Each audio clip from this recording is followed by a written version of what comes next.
Okay, let's unpack this. Today we're doing a deep dive into, well, the real mechanics of building wealth. Yeah, we're pulling insights from two really foundational books here. Right. Michael Zuber's very practical, one rental at a time. And that classic study, The Millionaire Next Door, really eye-opening stuff.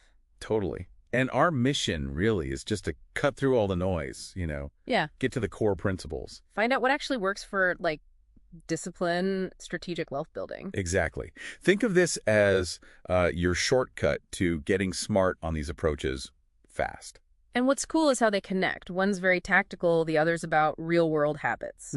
But they point to similar truths about how wealth is really built, not the flashy stuff. Yeah, definitely not. So let's start with Zuber. One rental at a time.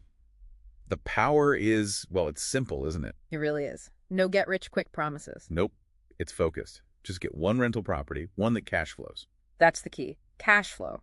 The money left after bills are paid each month. That predictable income? Right. He stresses that over just, hoping the house price goes up someday. That's appreciation, which is nice, but... But cash flow pays the bills now. He even has that quick check, the rule of 1%, right? Yeah, like monthly rent should be maybe 1% or more of what you paid. Just a rough guide to see if it might actually make money each month. It helps screen things. Focus on the income the asset makes now. He calls it boring, almost. Yeah, the boring path. Because it's methodical, consistent work. But that's where the profit is. And yeah, using debt like a mortgage, but smartly. Using leverage wisely. Okay, but getting that first one, the down payment, the reserves, that takes cash. Ah, exactly. Where does that initial capital come from? Especially when you're starting out. And this is where the millionaire next door just flips the script on who we think is wealthy. Totally busts the stereotypes. The research found actual millionaires, the self-made ones, they usually live way below their means. Way below. Super frugal, they budget meticulously. Financial independence is the goal, not like looking rich. Yeah, forgetting the Joneses. And their businesses are often pretty, well, normal. Right, like welding, pest control, not always glamorous tech startups. And importantly, most are first-generation rich. They didn't inherit it. They earned it and saved it. So that image of the millionaire zooming around in a new Ferrari. Forget it. Myth.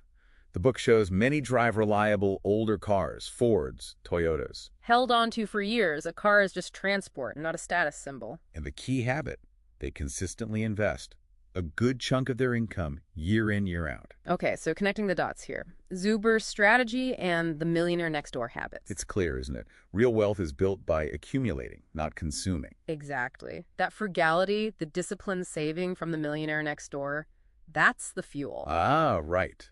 That's how you get the money for Zuber's one rental at a time. It funds the down payments, the closing costs, the oops fund for repairs. Living below your means makes the investing possible. It all clicks together. Both need that long view, patience, consistent action. Discipline to save, discipline to invest. The goal is the same. Financial freedom. Okay, so for you listening, what's the takeaway? What do you do? Well, action, right? But start small, like Zuber says, one step.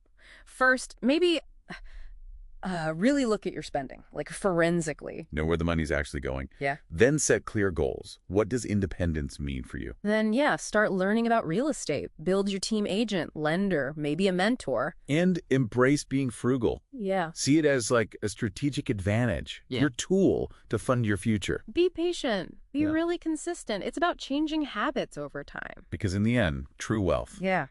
it isn't really about the huge salary or the fancy stuff. No, it's those disciplined habits, consistent saving, buying assets that make you money, and just letting it grow long term. Right. So building on all that, think about this. What's one habit, just one, related to your spending or saving that you could change starting today? Yeah, what's one small step you can take now to start building that future?